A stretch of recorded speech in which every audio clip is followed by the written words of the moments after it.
Imagine walking through the dark streets of 1980s Los Angeles, never knowing if the next shadow hides a monster. Richard Ramirez, known as the Night Stalker, terrorized the city with crimes so brutal they still haunt us today. But what made him do it? Was he born evil, or did something inside him break beyond repair? Today, we are diving deep inside his mind to find out. Richard's story starts long before the headlines. His childhood was anything but safe. His father was abusive, constantly punishing him, but the real horror came from his cousin Mike. Mike was a Vietnam War veteran, haunted by his own demons, and he didn't hold back when showing Richard what violence really looked like.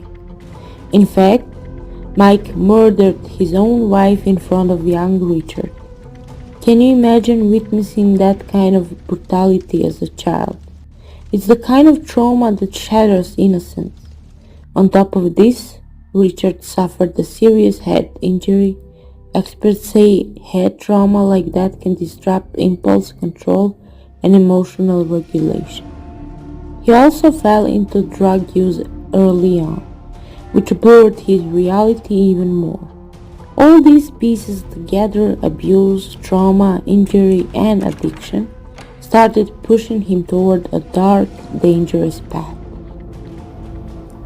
By the time Ramirez was in his early 20s, his darkness was no longer hidden. His crimes shocked Los Angeles, break-ins, assaults, and murders. But what terrified people most was the randomness. His victims were men and women, young and old, no clear pattern, no predictable method. What drove him was just violence. It was the fear. He wanted to terrorize, to dominate. He was obsessed with Satanism, leaving symbols and messages at his crime scenes that spoke to his twisted beliefs. But what was his real fate, or a mask for something deeper? Psychologists think he suffered from antisocial personality disorder, meaning he lacked empathy, felt no remorse, and craved control. So what do you think? Was Ramirez truly possessed by evil, or was this all a dark performance to feed his own narcissism? When Ramirez was finally caught, the courtroom became a stage for his madness. He smiled, laughed, even flashed satanic symbols at the crowd. No sign of guilt. Instead, he seemed to enjoy the attention, proving just how much he craved power and control. This behavior suggests more than just mental illness.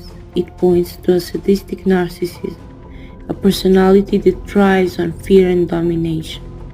But it also raises a question. Was he psychotic, truly out of touch with reality? Or was he a master manipulator, playing the system? Even behind bars, Ramirez maintained a bizarre fan base. Mostly women who were fascinated, even obsessed with him. It's a chilling reminder of how society sometimes glamorizes evil, romanticizing the darkness instead of understanding it. His story forces us to ask, could he have been stopped sooner? Were the signs missed or ignored? And more importantly, do we sometimes create monsters by failing to face the traumas they carry?